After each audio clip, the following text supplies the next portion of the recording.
क्या आपको शर्मिंदगी है अपनी उस स्टेटमेंट के लिए? Are you ashamed of that statement today? अरे आप कौन है भाई? मैं एक भारतवासी हूँ, मैं एक भारतीय सनातनी मुसलमान हूँ, मैं शर्मिंदा हूँ, मेरे माथे पर कालक पुती है, मेरी कौम के माथे पर कालक पुती है। आप जैसे रेडिकल मौलानाओं के कारण सभी मुसलमानों को शक की नजर से देखा जाता है। सुबह जी आप शर्मिंदा हैं का नाम इस्तेमाल कर रही हैं, आपके माथे पे पहले से कालक है। ये तो पता चलता है कि जितने भी रेडिकलाइज्ड लोग थे, इवन इंक्लूडिंग द वन जो सुसाइड बॉम्बर बनके फटा, वो सभी लोग पढ़े लिखे डॉक्टर्स थे और इन्होंने फ्रस्ट्रेशन में या डेस्परेशन में ये कांड जल्दी कर दिया जो ये 6 दिसंबर को अयोध्या में करना चाहते थे और पूरे देश की कई जगह करके दिलाना चाहते थे। ये खुफिया जानकारी दे रहे थे तो कौन सा बम फोड़ा है भैया? गद्दारी कुछ मैं कह रही हूं बम क्यों फोड़ते हैं? आप सभी का मेरे YouTube चैनल पर एक बार फिर स्वागत है। एक और मजेदार वीडियो आपके सामने प्रस्तुत करने जा रहा हूं। दिल्ली बम ब्लास्ट को लेकर जानी मानी वकील और सनातनी मुसलमान सुबुही खान ने क्या कहा, आप भी सुने। वीडियो बड़ी शानदार और मज़ेदार है। आपसे अनुरोध है कि वीडियो को अंत तक जरूर देखें। चैनल पर अगर आप नए हैं तो चैनल को सब्सक्राइब करें, बेल आइकन को दबाना ना भूलें ताकि आने वाली वीडियो का नोटिफिकेशन आपके पास सबसे पहले पहुंच सके। चलिए स्टार्ट करें मेन वीडियो।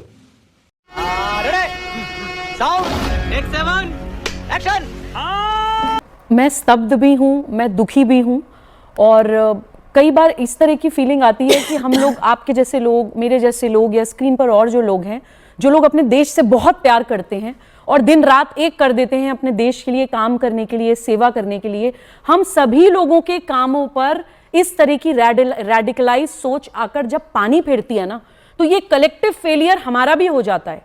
क्योंकि आज पूरा देश स्तब्ध है, दुखी है, गुस्सा है। और क्यों ना हो, एक इंटरस्टेट टेरर मॉड्यूल बस्ट होता है, देश की राजधानी में एक इतना बड़ा फिदाइन अटैक होता है और जब जांच होती है तो पता चलता है कि जितने भी रेडिकलाइज्ड लोग थे, इवन इंक्लूडिंग द वन जो सुसाइड बॉम्बर बनके फटा, वो सभी लोग पढ़े लिखे डॉक्टर्स थे जो देश की सरकारी यूनिवर्सिटीज में, कॉलेजेस में मेडिकल की पढ़ाई करके डॉक्टर्स बने, जो देश में खाते हैं, देश में सांस लेते हैं, देश की शिक्षा सेवाएं लेते हैं और फिर उसी देश के लोगों को फिदाइन बन के फटके खत्म कर देते हैं। चलो तुमको पागल कुत्ते का गाड़ी उठा के ले जाएगा, बता रहे हैं हम। ये किस तरह की सोच है? आज मैं सवाल पूछना चाहती हूं, अभी पैनल पे आपके साजिद रशीदी जी बैठे हैं, इन्हीं चैनल्स पर बैठकर इन्होंने कुछ समय पहले कहा था कि ये राम मंदिर जो आप बना रहे हैं, कल को इसको हम फोड़ देंगे, कल को इसको हम खत्म कर देंगे। और जो पूरी जांच हुई उसमें यह भी पता चला है कि एक्चुअली फिदाइनों का जो मोटिव था वो 6 दिसंबर को अयोध्या में वो हमला करना चाहते थे। वो तो हमारी जांच एजेंसीज ने प्रोएक्टिवली छापे मारे, कश्मीर से जांच स्टार्ट हुई, फरीदाबाद तक पहुंची, गुजरात तक पहुंची और इन्होंने फ्रस्ट्रेशन में या डेस्परेशन में ये कांड जल्दी कर दिया जो ये 6 दिसंबर को अयोध्या में करना चाहते थे और पूरे देश की कई जगह करके दिलाना चाहते थे। आज मैं इनसे पूछती हूँ कि ये जो भड़काऊ भाषण देते हैं, इस तरह की बातें जो देश के खिलाफ और देश के मंदिरों के खिलाफ करते हैं, क्या ये जिम्मेदारी लेंगे? क्या इनको उठा के जेल में नहीं डालना चाहिए? जबान की क्या वैल्यू होती है इनको एहसास नहीं है? मौलाना साहब, आपकी बातें बहुत लोगों तक पहुंचती है, पेनिट्रेट कर जाती है। आपका पुराना कोई वाकया ये याद दिला रही हैं, कह रही हैं क्या आप भी उस बात की जिम्मेदारी नहीं लेंगे? 6 दिसंबर को ये लोग तैयारी कर रहे थे राम मंदिर और बाकी तमाम जगहों पर अटैक करने की। देखिए रूबिका, मैं तो इनके साथ बैठना भी नहीं चाहता। मुझे बाद में पता चला जब मैं पैनल पे सामने आया कि ये भी हैं, क्योंकि इन्होंने एक FIR भी मेरे खिलाफ करा रखी है, झूठी FIR जिसका कोई आधार नहीं है। खैर मैं इस पर बात नहीं करना चाहता। देश की एजेंसियां हैं, देश में सरकार चल रही है, सब कुछ देख रहे हैं कौन क्या कर रहा है क्या नहीं कर रहा है। एजेंसियां इस चीज़ को समझेंगी कि मेरी वजह से हुआ या किसकी वजह से हुआ। मैं मुद्दे पर आना चाहता हूं। क्या आपको शर्मिंदगी है अपनी उस स्टेटमेंट के लिए? इस्लाम में are you ashamed of that statement today? अरे आप कौन है भाई? मैं एक भारतवासी हूँ, मैं एक भारतीय सनातनी मुसलमान हूँ, मैं शर्मिंदा हूँ, मेरे माथे पर कालक पुती है, मेरी कौम के माथे पर कालक पुती है। आप जैसे रेडिकल मौलानाओं के कारण माथे पे पहले से कालक है, को शक की नजर से देखा जाता है। आप हिंदू होकर मुसलमान का नाम इस्तेमाल कर रही हैं, आपके माथे पे तो पहले से कालक है। ओके सुबह 1 सेकंड रूबिका, मैं इस तरह की डिबेट नहीं करना चाहता। मौलाना साहब मेरी बात सुनिए, इस तरह की डिबेट नहीं करना चाहता। और मैं भी इस तरीके की डिबेट नहीं सुनिए, आप कहीं मत जाइए। मौलाना साहब मैं बहुत संजीदगी से आज बहस करने आई हूँ, प्लीज आप इस बात को समझिए। मैं आपसे एक बात पूछ रही हूँ, नहीं आप ये मत कहिए, नहीं ऐसी बात मत कीजिए, आप ऐसी बात मत कीजिए। मैं फिर कह रही हूं ऐसी बात मत कीजिए। मैं जो आपसे सवाल पूछ रही हूं उसका जवाब दे दीजिए। आप ये कह रहे हैं कि सुबही खान के माथे पर कालिक पुती हुई है, क्या डॉक्टर आदिल के चेहरे पर और माथे पर कालिक पुती हुई है? और ये डॉक्टर आदिल कौन है? क्या ये इस्लाम को रिप्रेजेंट नहीं करता है? डॉक्टर आदिल हो गया, डॉक्टर उमर हो गया, डॉक्टर मुजम्मिल हो गया, डॉक्टर शाहीन हो गई, ये सब कौन है?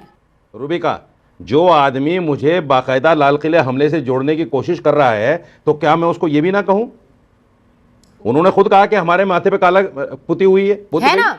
तो मैंने यही तो कहा कि आप पहले से पुती हुई है। अपने माथे पर कालिक तो पुती हुई है मौलाना साहब। अरे भाई, इतना कुछ हो जाने के बाद अगर शक की नजर से आपको मौलाना साहब कोई देखता है तो आप कहते हैं रूबिका लियाकत मेरी दाढ़ी और मेरी जालीदार टोपी या मेरी जिन्ना कैप को देखकर मुझ पर शक किया जाता है, कहते हैं कि नहीं कहते आप?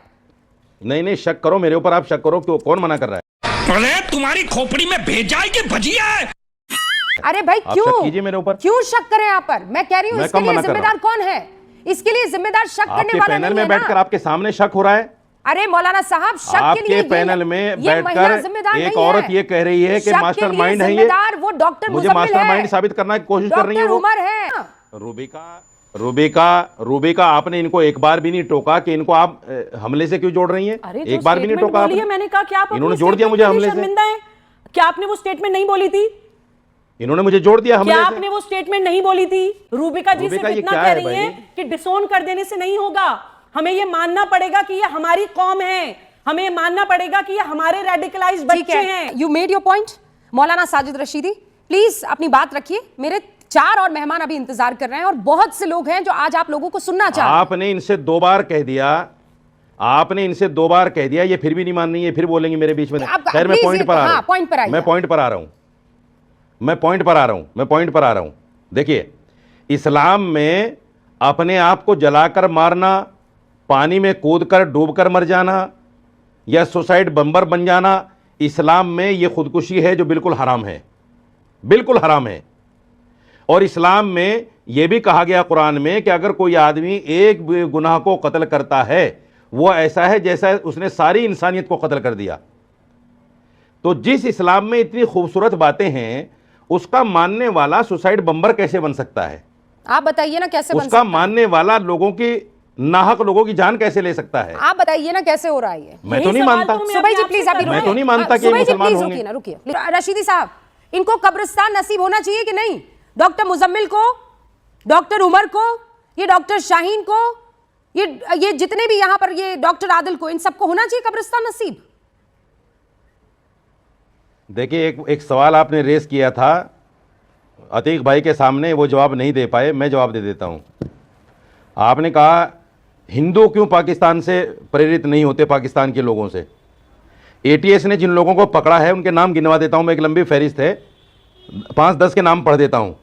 सहदेव सिंह, रविंदर कुमार, सुनील कुमार, भागचंद, ज्योति मल्होत्रा, मोतीराम, मनदीप सिंह, ये कौन है? सुनीता गौड़, ये कौन है? ये बहुत सारी लंबी लिस्ट है, एक पूरी लंबी लिस्ट है। कौन है ये लोग? इनको भी आईएसआई के साथ में गलबैया करते हुए पकड़ा गया है, एटीएस ने पकड़ा है। अरे ये आतंकवादी है क्या? इन पर आप बात नहीं करेंगी? अरे ये आतंकवादी बात नहीं करेंगी इन पर आप? अरे भैया, गद्दार और ये खुफिया जानकारी दे रहे थे देश की एजेंसी को, आईएसआई को। मैं क्या करूं? आईएसआई को खुफिया जानकारी दे रहे थे। कहां से पढ़ के आए हैं आप? ये खुफिया जानकारी दे रहे थे। अरे तो गद्दारी और जानकारी दे रहे थे। मैं कह रही हूँ ये भी गद्दार, ये खुफिया जानकारी दे रहे थे। तो कौन सा बम फोड़ा है भैया?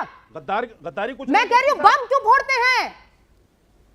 सुबह ही रूबिका जी आज गद्दार को गिरफ्तार कर चुके हैं। रूबिका जी, आज पूरे देश का जो मुसलमान है वो देख रहा है कि ये जो दाढ़ी टोपी वाले मौलाना जो हमारी कम्युनिटी की रिस्पॉन्सिबिलिटी लेते हैं, वो कितने बड़े दुश्मन है मुस्लिम कौम के। मजा आया। कल को अगर हमारे मुसलमान बच्चों को एमबीबीएस एमडी करने के बावजूद कोई क्लाइंट या कोई पेशेंट मरीज ना मिले ना भारत में, क्यों हिंदू के नाम पर बात करें अभी? रूबिका जी, इनकी आवाज या तो कम करवाइए प्लीज। कल को हमारे मुसलमान एमबीबीएस एमडी डॉक्टर्स को अगर कोई इलाज कराने के लिए पेशेंट्स ना मिले ना, तो उसका सबसे बड़ा ठीकरा ऐसे ही लोगों के सर पे फूटना चाहिए कि जब इस तरह की आतंकवादी घटनाएं हुई थी और उसमें white collar MBBS medical doctors involve थे, तो आप लोगों ने कंडेम नहीं करा। लास्ट कमेंट ज़ाहक और रिजवान साहब, only 2 lines, not more than that. Zahak भाई, सुना आपने लिस्ट गिनाई है? जी रूबिका जी, देखिए अभी नाम लिया है जी, इन्होंने जो लिस्ट गिनाई है जी, जो उन्होंने लिस्ट गिनाई है, ज्योति मल्होत्रा का नाम लिया है। मैं चैलेंज के साथ कहता हूं सबसे ज्यादा राइट विंग इंडियंस ने उसको एक्सपोज किया। अब आप मुझे बताइए, क्या सेम तबीयत और फितरत हमारे अंदर है कि हमारे अंदर जो इस तरह के लोग पाए जाते हैं हम उनको एक्सपोज करें? हम नहीं करते। आप सीखिए कुछ, दूसरों से सीखिए कि वो जिस तरह से ज्योति मल्होत्रा को एक्सपोज किए, हम कर सकते हैं ऐसा। रूबिका जी, सबसे पहली बात मैं आपको बताऊं, यहाँ पे गुड मुस्लिम बैड मुस्लिम, गुड टेररिस्ट बैड टेररिस्ट नाम की कोई चीज़ है नहीं, ठीक है। यह सैयद कुतुब ने शुरू किया था, फिर इंडिया में जाकिर नायक ने इसको प्रमोट किया था कि गुड टेररिस्ट और बैड टेररिस्ट होता है, गुड मुस्लिम और बैड मुस्लिम होता है। ऐसा कुछ नहीं है, टेररिस्ट टेररिस्ट होता है। अभी हमने सुना कि ये मौलाना साहब जो है कुरान की आयत पेश करते हुए कह रहे हैं कि सुम्मुन बुकमुन उम्युन फहुम ला याकिलून, कि इनके ऊपर मोहर लग चुकी है। प्रॉफिट मोहम्मद सल्लल्लाहु अलैहि वसल्लम ने फरमाया था सहाबा को कहते हुए कि एक दौर आएगा खवारिज नाम के लोग उठेंगे, इतनी नमाजें पढ़ेंगे, इतनी बड़ी बड़ी इनकी दाढ़ियां होंगी, मगर ये इतने बड़े जालिम होंगे। और उन्होंने कहा था कि अगर मैं इनका ज़माना पाऊं तो मैं इनसे लड़ूंगा।